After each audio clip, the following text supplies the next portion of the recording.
ना, और स्वस्थी, आप खुश हैं ना, आपका कल्याण है ना। कल्याण का यह अर्थ होता है कि आपका काम धंधा ठीक से चल रहा है ना, परिवार में कोई मरा तो नहीं है ना, या कोई दुर्घटना तो नहीं हो गई है, कुछ ऐसा तो नहीं है ना, आपका सब काम धंधा ठीक से चल रहा है ना, शरीर ठीक है और काम धंधा ठीक से चल रहा है, और प्रकृति नाम तथात्मना है, आपके प्रकृतियां सब ठीक है ना। राजा है तो राजा के अनुसार ही उसको समाचार पूछा जाएगा ना। राजा की देखो 7 प्रकृतियां होती हैं।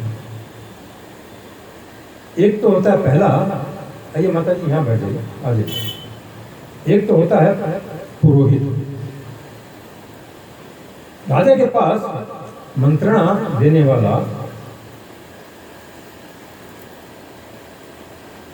वेद शास्त्र पढ़ा हुआ एक व्यक्ति जरूर होना चाहिए। और एक नहीं होते हैं, कई राजा के पुरोहित होते हैं जो उसको सलाह देते हैं। राजा ब्राह्मणों से घिरा हुआ होता है, क्योंकि वही उसको वास्तविक बुद्धि देते हैं। डायरेक्ट शासन में वे भाग नहीं लेते हैं, केवल वे एडवाइस करते हैं राजा को। ब्राह्मण लोग डायरेक्ट मैनेजमेंट में भाग नहीं लेते हैं, लेकिन वे मैनेजर्स को देते हैं सलाह, एडवाइस देते हैं शास्त्र द्वारा। इस स्थिति में यह करना चाहिए, इस स्थिति में यह करना चाहिए। तो पुरोहित जो है वो एक प्रकृति राजा की माने जाते हैं। और दूसरे होते हैं अमात्य। अमात्य का अर्थ है कि वे कार्य में सहायता करते हैं। हरे कृष्ण। राजा के कार्य में वे सहायता करते हैं। मंत्री उनको कहा जाता है। ब्राह्मण को, पुरोहित को वो विचार देते हैं, लेकिन क्रिया जो करते हैं उस विचार को एक्शन में लाना, जो सहायता करता है, ये काम ऐसे होना चाहिए, ये काम ऐसे होना चाहिए, उसको अमात्य कहते हैं। तो ये दो हुए, मंत्री अर्थात पुरोहित और अमात्य। तीसरा है दुर्ग, फोर्ट, किला। उसके पास किला होना चाहिए। राजा के पास रहता है राजा राजभवन में, विपत्ति में वह शत्रुओं के आक्रमण से बच सके, सुरक्षित रहे, इसलिए उसके पास एक किला होना चाहिए, फोर्ट, जिसमें उसका सारा राज परिवार रहे और सेना भी रहे। दुर्ग उसको कहते हैं।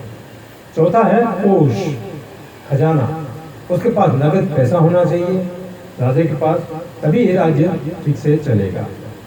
इसका अर्थ यह है कि उस कोष में पर्याप्त सोना हो, पर्याप्त हीरा हो और पर्याप्त पैसा आदि भी होना चाहिए। और इसके साथ ही साथ पांचवा है सेना, मिलिट्री, सेनापति उसको अच्छा होना चाहिए। छठा है इसके अलावा मित्र। राजा के अपना मित्र होना बहुत जरूरी है, जिससे वह अपने अंतःकरण की बातों को शेयर कर सके उनके साथ। और एक है दंड, सातवां। दंड का अर्थ होता है कि उसके पास उसके बिहाफ में जो जजमेंट है, माने एक अच्छा जज होना चाहिए जो निष्पक्ष भाव से और मजिस्ट्रेट होकर के मतलब सुनाए, डिसीजंस ले। तो इस तरह से ये राजा के 7 प्रकृतियां होती हैं। तो चित्रकेतु से अंगिरा जी ये पूछ रहे हैं कि आपकी प्रकृति सब ठीक है ना, आपका सेना ठीक है ना, आपका कोष ठीक है ना, आपके मंत्री, आपके अमात्य, सचिव आदि सब ठीक है ना, आप स्वस्थ हैं ना, सब काम ठीक से चल रहा है ना, राज्य शासन में तो कोई गड़बड़ी नहीं हो रही है ना। तो जैसे जीव 7 प्रकृतियों के द्वारा बद्ध रहता है, सुरक्षित रहता है, उसी तरह राजा भी अपनी 7 प्रकृतियों के द्वारा और सुरक्षित रहता है। और एक बात और महत्वपूर्ण वे कह रहे हैं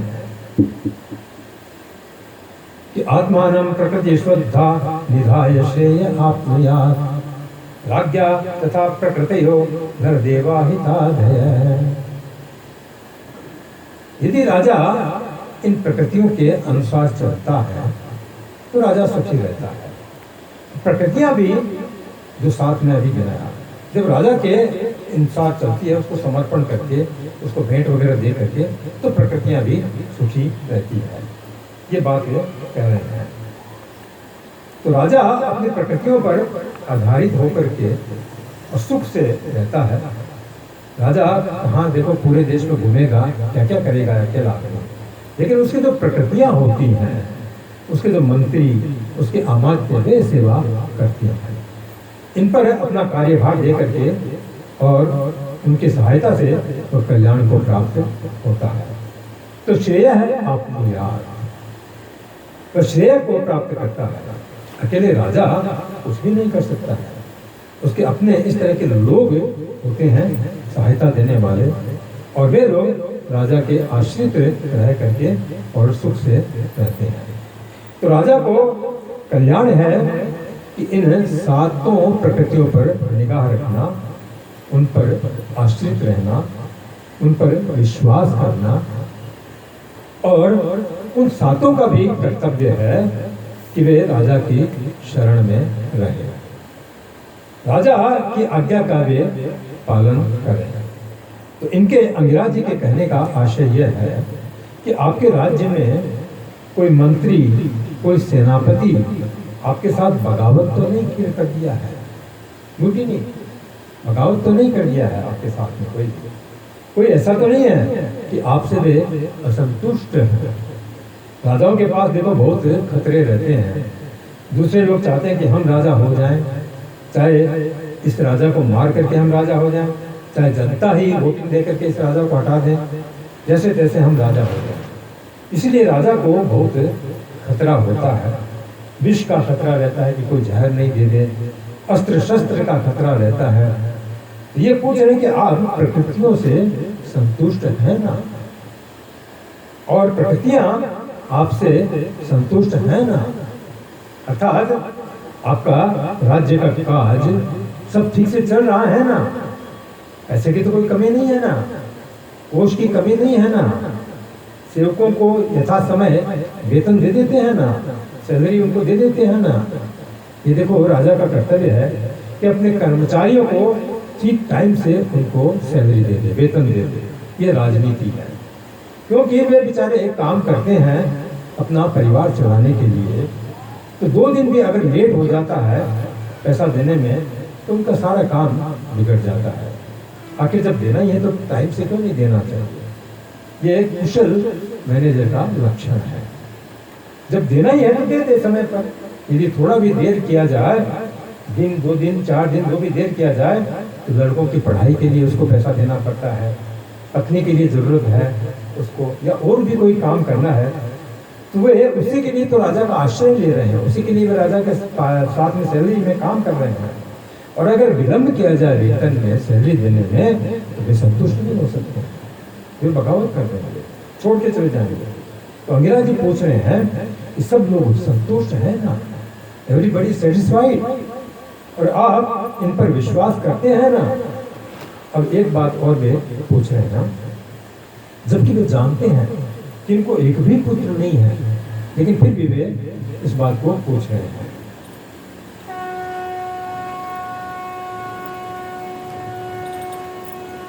अपिदारा प्रजामात्या प्रत्याशेणोऽथ मंत्रिणः और जानपदा भूपा आत्मजा वशवर्तिनः।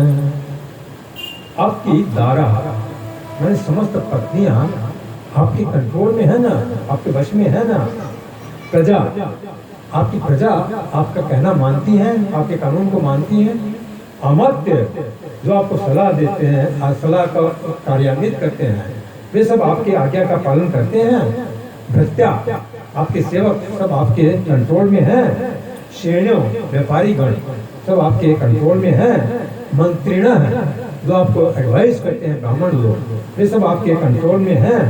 पौरा जैसे मथुरा के राजा था, तो मथुरा के सब लोग आपके बात को मानते हैं। जानपदा जितने डिस्ट्रिक्ट है सबके गवर्नर सब आपकी बात को मानते हैं। भूपा अन्य राजा, पूरे राजा संसार का था, तो अन्य राजागण आपके वश में हैं। और लास्ट में वे इस बात को पूछते हैं कि आत्मजा, आपके सब पुत्र आपके कंट्रोल में हैं, आपकी बात को मानते हैं। वशवर्ती न है, आपके वे वश में है ना। अब देखो, एक भी पुत्र था नहीं और सब पुत्र पूछ रहे हैं, तो आत्मजा बहुवचन में ये शब्द यहाँ पे आया है। तो मैंने सुना है आपने बहुत बहुत विवाह किया है, सब स्त्रियां आपके वश में रहती है ना। अब वो बेचारी तो वश में रहती थी, इसमें कोई संदेह नहीं है। तो सबके विषय में पूछ रहे हैं, सब आपके कंट्रोल में है ना, सब रहते हैं ना कंट्रोल में। एक को भी कंट्रोल करना आज डिफिकल्ट है, एक स्त्री को भी कंट्रोल करना। आपकी तो 1 करोड़ रानियां हैं, कैसे आप कंट्रोल करते होंगे? ये सुनने लायक बात है।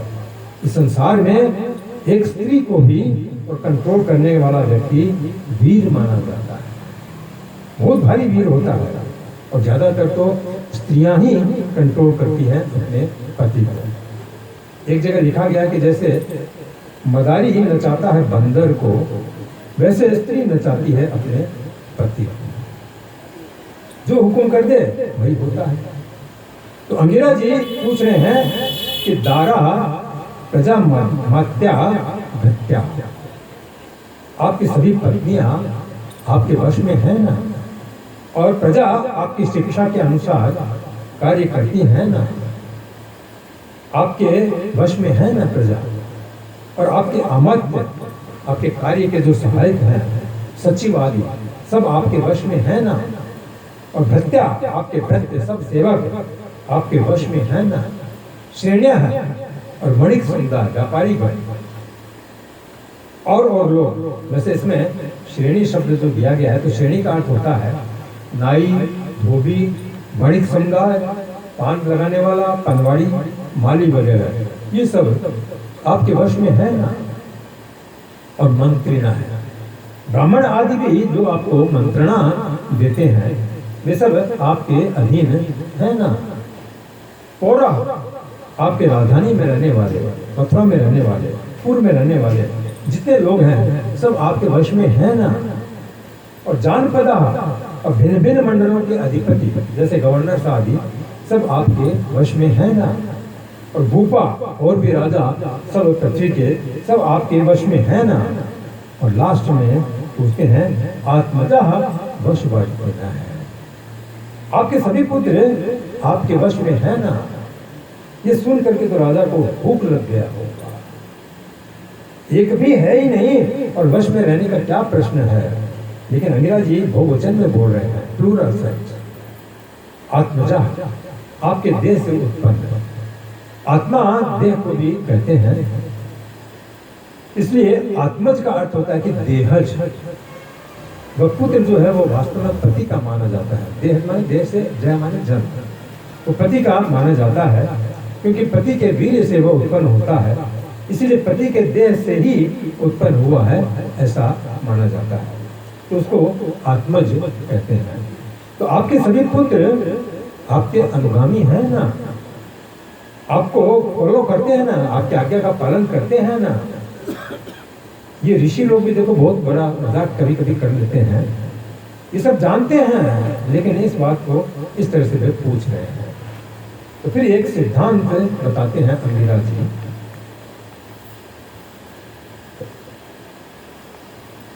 कि यस्यात्मानुवशश्चेत् स्यात् सर्वे तद्वशगा इमे लोका सपाला यच्छन्ति सर्वे बलिमतन्विताः। और जिसका मन अपने वश में होता है, उसके वश में ये सब लोग रहते हैं। यस्य आत्मा अनुवश, आत्मा माने यहाँ पे मन, जिसका मन अपने वश में रहता है, तो ये सर्वे, ये सभी लोग उसके वश में रहते हैं, जो मैं पूछ रहा हूँ, तद्वश का इमे। और लोका सफला यच्छन्ति सर्वे बलिमतन्विताः, तो सभी लोक वाले, सभी लोकपाल लोग, सब लोग उसको ला करके भेंट देते हैं, यदि मन उसका वश में है राजा का। मन वश में नहीं है तो कोई भी आकर के भेंट नहीं देगा, उसके वे बस में नहीं रहेंगे। ये एक सिद्धांत अंगिरा जी बता रहे हैं। तो वास्तविक बात यह है राजा, कि जिस व्यक्ति का मन वश में हो, जो अपने मन को अपने वश में रखा है, उसके लिए सब लोग उसके वश में हो जाते हैं। तो कहने का मतलब यह है कि तुम्हारा मन तुम्हारे वश में नहीं है, ये पहला प्रश्न है। देखो, बेचारे का मन तो वश में है ही नहीं, चिंतन कर रहा है पुत्र चाहिए पुत्र चाहिए। अंगिरा जी एक प्रकार से कटाक्ष कर रहे हैं, उसको व्यंग कर रहे हैं, कहते हैं सब आपके वश में है ना। और फिर कहते हैं कि वास्तव में जो व्यक्ति अपने मन को कंट्रोल कर चुका है, मन को वश में करता है, उसी के वश में सब लोग होते हैं। अब ये चीज राजा पर ही नहीं, एक परिवार के हेड पर भी ये चीज लागू होती है। एक पिता है, यदि उसका मन वश में है तो उसके पुत्र उसके भव में सब उसके वश में रहेंगे। तो वह मन वश में है ना। और फिर कहते हैं कि वास्तव में जो व्यक्ति अपने मन को कंट्रोल कर चुका है, मन को वश में कर चुका है, उसी के वश में सब लोग होते हैं। इसका अर्थ यह है कि तुम्हारे वश में कोई है नहीं, क्योंकि तुम्हारा मन तुम्हारे वश में है नहीं। जब अपने हृदय में रहने वाले अपने मन को ही तुम वश में नहीं रख रहे हो, तो अब क्या किसको तुम वश में रखोगे? क्या इतने राजाओं पे तुम कंट्रोल करोगे? क्या इतने पत्नियों पे तुम कंट्रोल करोगे? नहीं कर सकते। किसको कमांड में रखोगे? तो एक सिद्धांत बता रहे हैं कि यशात्मानुवश चेत सात सर्वे तद्वशगा अंगे लोका सपाला यच्छन्ति सर्वे गरीमतन्विता। जिस व्यक्ति का मन उसके वश में होता है, उसके मंत्री, उसकी पत्नी, उसके भृत्य, नौकर, चाकर और दूसरे राजा भी उसके वश में होते हैं। और सभी लोग उसको उपहार देते हैं। बलि भी शब्द है यहाँ पे, उपहार देते हैं। सभी लोग उसकी आज्ञा का पालन करते हैं। जो व्यक्ति जितेंद्रिय है, अपने इंद्रियों को वश में रखा है, उसका सब पालन करते हैं। तो अपने मन को जो वश में कर चुका है, अब उसको पुत्र की इतनी लालसा थी राजा को कि उसको तो बोली नहीं निकल रही थी। इतना पूछे तो कुछ बोल नहीं रहा था, मन में कुछ बोल नहीं रहा था, क्या कहे। तो अंगिरा जी और पूछते हैं, अंत में उन्होंने इस बात को पूछा है कि आत्मा न प्रियते नात्मा परतः स्वत एव वा लक्ष्ये लब्ध कामं त्वं चिंतया शबलं मुखम। हे राजा, मुझको ऐसा लग रहा है कि तुम अपने में प्रसन्न नहीं हो। आत्मना है माने तुम स्वयं, प्रियते माने तुम संतुष्ट नहीं हो। तो ये जो संतुष्ट तुम नहीं हो, कोई दुख में हो, तो क्या ये तुम किसी दूसरे के कारण हो? स्वतः क्या तुम अपने कारण से हो? क्या कारण है कि तुम सुखी नहीं हो? मुझको ऐसा लगता है कि अलग लक्ष्य ये मैं ऐसा देखता हूँ कि अलग कामना, तुम्हारी कोई कामना की पूर्ति नहीं होती है। अलग कामना कम चिंतया, इसलिए तुम चिंता में पड़े हो, इसलिए शबलम मुखम, तुम्हारा जो मुंह है वो पीला पड़ गया है। मैं देख रहा हूँ, शबलम मैंने पीला पड़ गया है। तुम बिल्कुल तुम्हारे मन पर, मुंह पर कांति जो थी वो सब खत्म हो गई है। तो राजन, मैं देख रहा हूँ कि तुम प्रसन्न नहीं हो। आत्मना है प्रियते आत्मा, मैं देख रहा हूँ कि तुम अपने आत्मा से, अपने मन से तुम प्रसन्न नहीं हो। अब इसमें तुम स्वयं कारण हो कि कोई दूसरा कोई कारण है, ये बताओ। मैं देख रहा हूँ पढ़ता स्वतः एव वा, पढ़ता माने दूसरा, स्वतः माने खुद के कारण, कोई दूसरा कारण नहीं था, ये अपने आप कारण था। राजा खुद चिंता कर रहा था, मेरे पुत्र नहीं है, पुत्र नहीं है। अपने मन में पुत्र के अभाव को लेकर के और मन में बैठा करके वह रो रहा था राजा, हमको ये नहीं है, हमको ये नहीं है, दूसरा कोई कारण नहीं है। लेकिन अंगिरा जी पूछ रहे हैं कि पढ़ता है स्वतः है ये, तुम्हारा मन संतुष्ट नहीं है, तुम्हारा मन वश में नहीं है, तो तुम दुख का जो अनुभव कर रहे हो, तो दूसरा कोई ये दुख तुमको दिया है क्या? तुम स्वयं इस तरह से दुख में पड़े हो। बहुत महत्वपूर्ण देखो प्रश्न, कोई दूसरा तुमको ये दुख दिया है क्या? अरे भाई, तुमको कोई गाली दे दिया है, कोई तुम्हारा धन छीन लिया है, या कोई तुम पर कुछ हो गया है, इसलिए तुम दुखी हो? क्या कारण है कि अपने आप मन में तुम कल्पना करके दुखी हो? तो मान लीजिए चित्रकेतु पूछे कि आप कैसे जान गए कि मैं दुखी हूँ, आप कैसे जाने इस बात को? तब कहते हैं कि लक्ष्य अलब्ध कामम त्वं चिंतया शबलम मुखम, मैं समझ रहा हूं कि तुम्हारी कोई कामना है, कामना है जो पूरी नहीं हुई है। और इसी से तुम्हारा शबलम मुखम, तुम्हारा जो मुख है पीला पड़ गया, वह कांति से शून्य हो गया, आभा से शून्य हो गया, उस पर कोई सुख की किरण नहीं दिख रही है, तुम्हारे चेहरे पर कोई सुखानुभूति का लक्षण अब नहीं दिख रहा है, तुम दुख में हो, किसी चिंता में हो। तो क्या चिंता है ये बताओ मुझको, ये पूछ रहे हैं, कृपा करने के लिए पूछ रहे हैं। देखो साधु कभी भी कोई प्रश्न करता है तो हमारे भले के लिए प्रश्न करता है, ऐसा नहीं सोचना चाहिए कि अपने स्वार्थ के लिए कोई भी वह प्रश्न कर रहा है। तो क्या तुमको चिंता है, हमको बताओ, किस चिंता में तुम डूबे हुए हो? मैं लक्ष्य मैं ये देख रहा हूँ, मैं ये समझ रहा हूँ, ये नहीं कहते कि मैं तुम्हारा हृदय पढ़ रहा हूँ, उन्होंने तो पढ़ लिया था उसका हृदय, और ये कह नहीं रहे हैं कि मैं तुम्हारा हृदय पढ़ रहा हूँ, लेकिन तुम्हारे हतप्रभ मुख मंडल को देख करके, तुम्हारे पीले मुख को देख करके, तुम्हारे हृदय की बात को मैं और समझ रहा हूँ कि कुछ न कुछ चिंता में तो तुम पड़े हुए हो, जरूर तुमको कुछ न कुछ चिंता है। कोई आदमी कितना भी छिपाए देखो, लेकिन हृदय में जो चिंता होती है वो वास्तव में चेहरा मलिन हो जाता है और सूख जाता है चेहरा, उसकी चिंता एकदम दिखाई पड़ जाती है। चेहरा बताता है कि कोई ना कोई बड़ा दुख उसको सता रहा है, आ गया। तो बताओ तुमको क्या दुख है? एवं विकल्पितो राजन विदुषा मुनिना प्रश्रयावनतोभ्याः प्रजा कामस्ततो मुनि। इस प्रकार विकल्पितः मैंने पूछे जाने पर राजन माने हे परीक्षित महाराज, विदुषा मुनि नापिस है, यद्यपि मुनि सब कुछ जानते थे, विदुषा सब चीज जानते थे उसके हृदय की क्यों चिंता है, फिर भी उसको वे पूछ रहे हैं। तो प्रश्रयावनतोभ्याः है, विनयवश झुक करके राजा, और उसने उत्तर दिया। उसने क्या उत्तर दिया?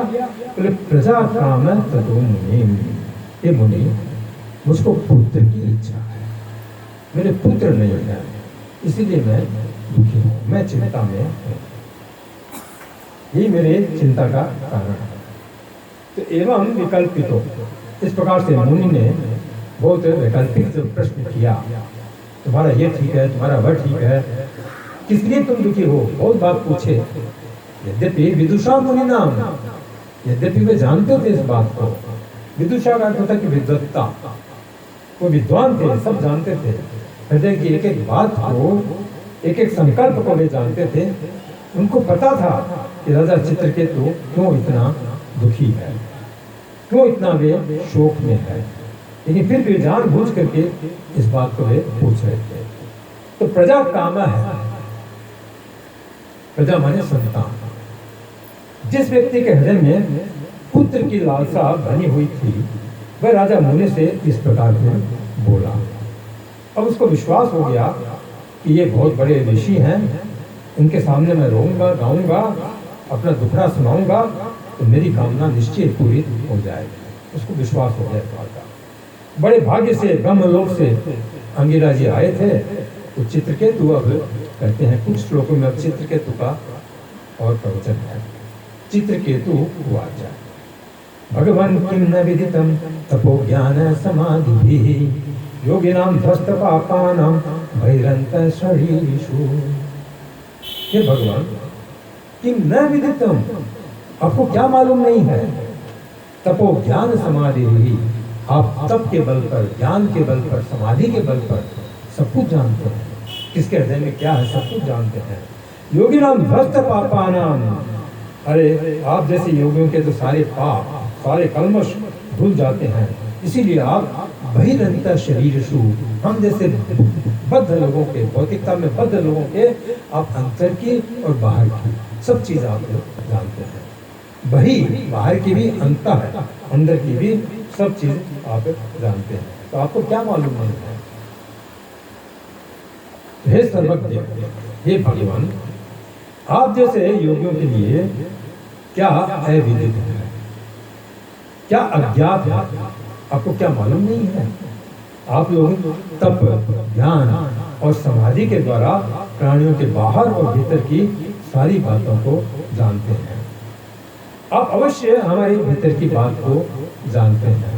क्योंकि आप पूछ रहे हैं तो निश्चय आपने जाना है, इसलिए पूछ रहे हैं, आपको मालूम है। महाराज चित्रकेतु को यह विश्वास था कि इस प्रकार के अर्थात अंगिरा जी जैसे ऋषि प्राणियों के भीतर बाहर की और सभी बातों को वे जानते हैं। तो वे कहते हैं कि आपको क्या अविदित है, अर्थात सब कुछ विदित है, आप सब कुछ जानते हैं। योगिनाम ध्वस्त पापानाम, आप जैसे योगियों के सारे पाप सारे कल्मश भूल जाते हैं। इस कारण से वे शरीरधारियों के बहिरंत है, बाहर और अंतर सब प्रकार की बात को आप जानते हैं। बाहर वह क्या किया है, क्या कर रहा है, इसको भी आप जान जाते हैं, और भीतर क्या सोच रहा है, क्या संकट कर रहा है, क्या संकल्प कर रहा है, वह सब चीज आप जानते हैं। तो तथापि प्रचतो ब्रूयाम ब्रह्मन् आत्मनि चिंतितम् भवतो विदुषश्चापि चोदितः त्वत् अनुज्ञया। फिर भी आप पूछ रहे हैं, इसका मतलब आप मुझको ब्रूयताम माने बोलने की आज्ञा दे रहे हैं मुझको। तो हे ब्राह्मण, हे परम ब्राह्मण, आत्मनि चिंतितम, मन में मुझे जो चिंता है उसका आप कारण जो मुझको पूछ रहे हैं। तो यदि भवतो विदुषा है, आप जानते हैं इस बात को कि मन में मेरी चिंता क्यों है, अपि चोदिता है तत्वत् अनुज्ञया, फिर भी यदि आप मुझको आज्ञा दे बोलने की, तो मैं आपको उस आज्ञा से प्रेरित होकर के और आपको मैं बताता हूँ कि मुझको क्यों चिंता हो रही है। फिर भी जब आप पूछ रहे हो, एक प्रकार से आप मुझे आज्ञा दे ही रहे हो कुछ बोलने की।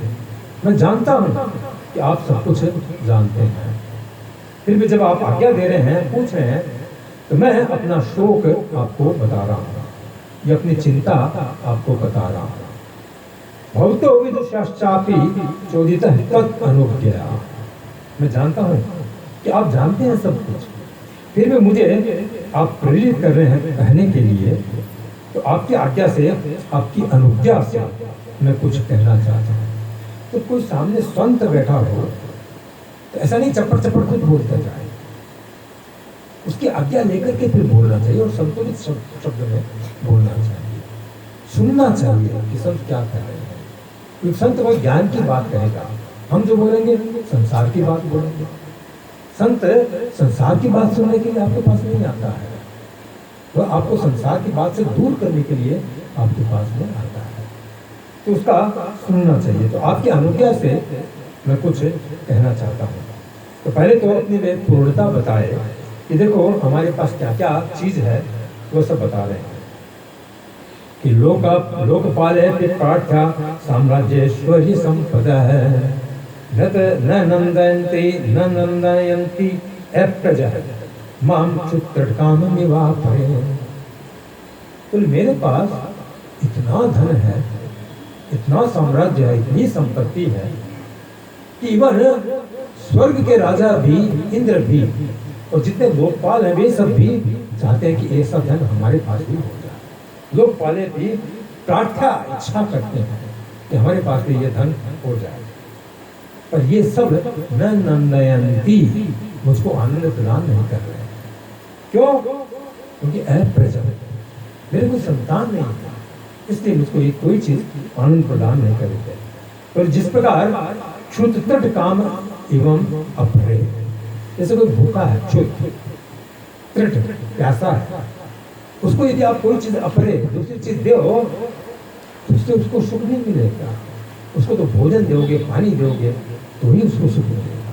इसी प्रकार मेरे पास सब कुछ है, लेकिन मुझे संतान की प्राप्ति नहीं है, इसलिए मुझको ये सब दुख दे रहे हैं। मेरे पास इतना धन है, इतना ऐश्वर्य है, इतनी संपत्तियां हैं कि इंद्र आदि लोकपालों के पास भी इतना धन नहीं है। तो पहले अपना वे परिचय दे रहे हैं। तो उन्होंने पूछा कि सब ठीक है ना, कोई गड़बड़ी तो नहीं है ना, कोई रुपए पैसे की कमी तो नहीं हो गई है ना, कोई शत्रु आक्रमण कर रहा है क्या, क्या कर रहा है।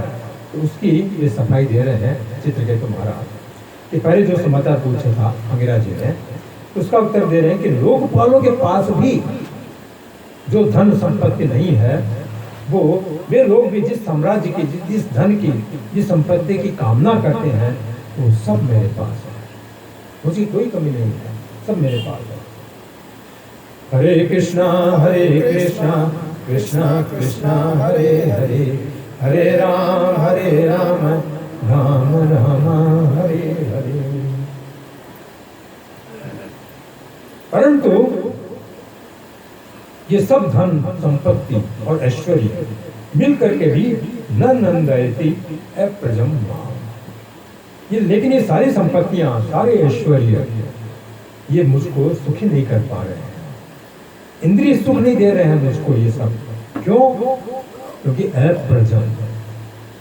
अप्रजम मुझे एक बात का बड़ा दुख है, प्रजम माने पुत्र, कि मैं माने पुत्र नहीं है, कि मैं पुत्रहीन हूं, मुझे कोई संतान नहीं है, ये सब मुझको सुख नहीं दे रहे हैं।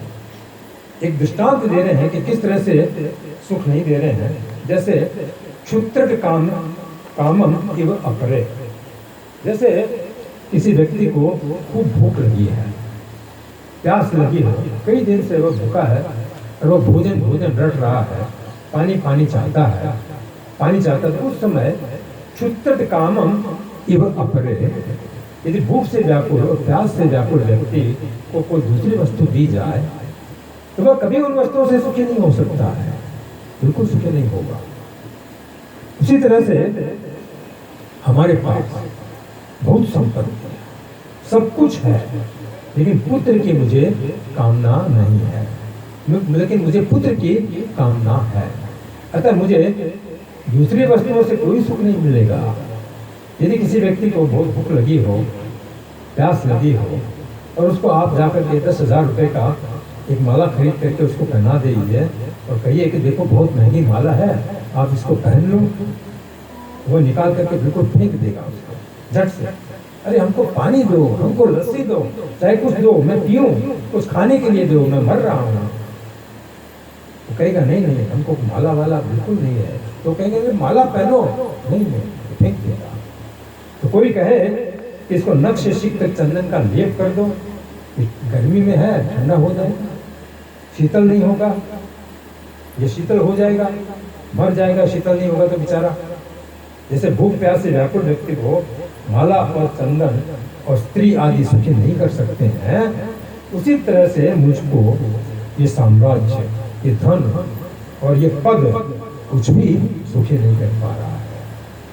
न नंदयंती अप्रजम माम, न नंदयंती मतलब न आनंदयंती, हमको ये आनंद नहीं दे रहा है, हमको किसी भी वस्तु से सुख नहीं मिल रहा है।